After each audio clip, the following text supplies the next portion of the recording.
Progress. Hey everybody, welcome back to our Dungeons and Dragons game. I'm your host, the Dungeon Master, or DM for short. And in this one, the prologue is that in 1906, Robert the Doll is made. He ends up being a very famous haunted doll, which Bureau 13 is forced to deal with. The main plot then is that in 1908, Aramis and Bob are in Alaska investigating recent sightings of the monster of Partridge Creek. First, they interview the two men who reported the sighting, banker James Lewis Butler and miner Tom Limore tell the Bureau 13 agents that they were hunting moose near Clear Creek when the animals they were hunting began running away in fright. The men say they followed tracks, which they interpreted as being made by a large animal, into a deep rocky gorge. Aramis and Bob agree to join the men, along with French missionary Father Pierre Lavanu and 5 unnamed First Nations individuals, to search for the reported animal. The group establishes a campsite overlooking a ravine near Partridge Creek, where for 10 minutes they observe an Arctic T-Rex.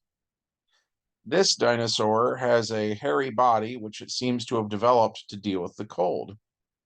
Lavenu thinks it is the Ceratosaurus of the Arctic Circle. Aramis wonders if it originated from the Hollow Earth. Whatever the case, this thing's going to eat people unless the heroes stop it.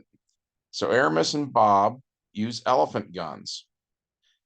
The Arctic T-Rex bites for 4d12 plus 7 damage. And here's where things go really wrong. It bites Bob, rupturing the leather suit he wears that keeps sunlight out. Bob stops, drops, and rolls in the snow, trying to pack snow onto the exposed areas. The white snow reflects sunlight, of course, not allowing much through. But the other problem is that now the T-Rex has vampire blood in its mouth. So it becomes a vampire T-Rex. It thinks Bob is dead, so it ignores him. It then eats everyone else, except Aramis, who runs towards their car. The T-Rex is in hot pursuit, but Aramis gets to where they keep their vampire hunting gear. He uses garlic, holy water, etc. on the beast and manages to kill it, using an Eskimo spear, to stake its massive heart. Once he's done that, he checks in on Bob, who's not doing so good. They're forced to give Bob blood from the other men to get him some hit points back. Then they make a campfire and wait until night. Once it's dark out, Bob takes off his leather suit and mask, and they drive away. More Bureau 13 agents show up later as a cleanup crew and find that the wolves were trying to eat the carcass of the T-Rex, so now they have to deal with a bunch of vampire wolves. Aramis and Bob decide to sit that one out, though.